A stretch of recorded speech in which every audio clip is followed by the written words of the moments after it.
Yo, what's up mga kaibigan? Nali na tayo magkwentuhan. NBA All-Star Saturday Night nga sa Amerika at naganap ang ilan sa mga inaabangan na events tulad na lamang ng 3-point contest at ng dunk contest. Sa dunk contest mga kaibigan ay medyo naging controversial ito dahil muntik na nga ma-injury ng todo si Jace Richardson, ang anak ng dunk legend Jason Richardson. Kung namali nga ito ng gusto ay makakauntog na nga ang kanyang ulo sa sahig. Imagine kung mangyari ito sa tulad ni Anthony Edwards, Ja Morant o Zion Williamson. Bukod na lang nga sa mapapahiya sila, andun nga ang risk ng career-ending injury.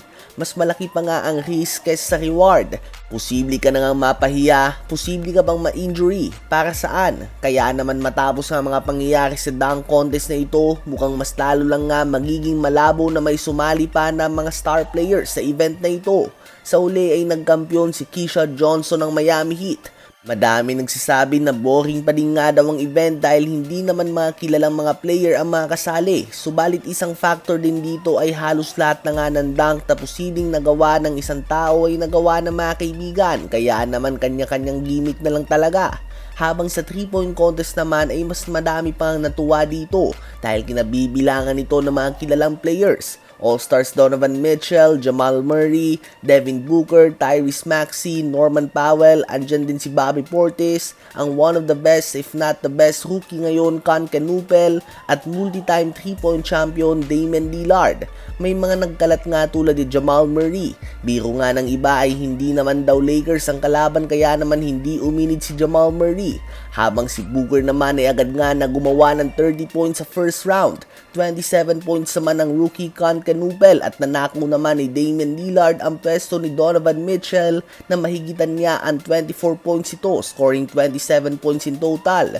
Sa finals ay nag-struggle nga ang rookie scoring below 20 points. Habang si Damian Lillard naman ay gumawa ng 29 points mga kaibigan. Si Booker naman ay may tatlong money ball pa nga at nasa 27 points na siya.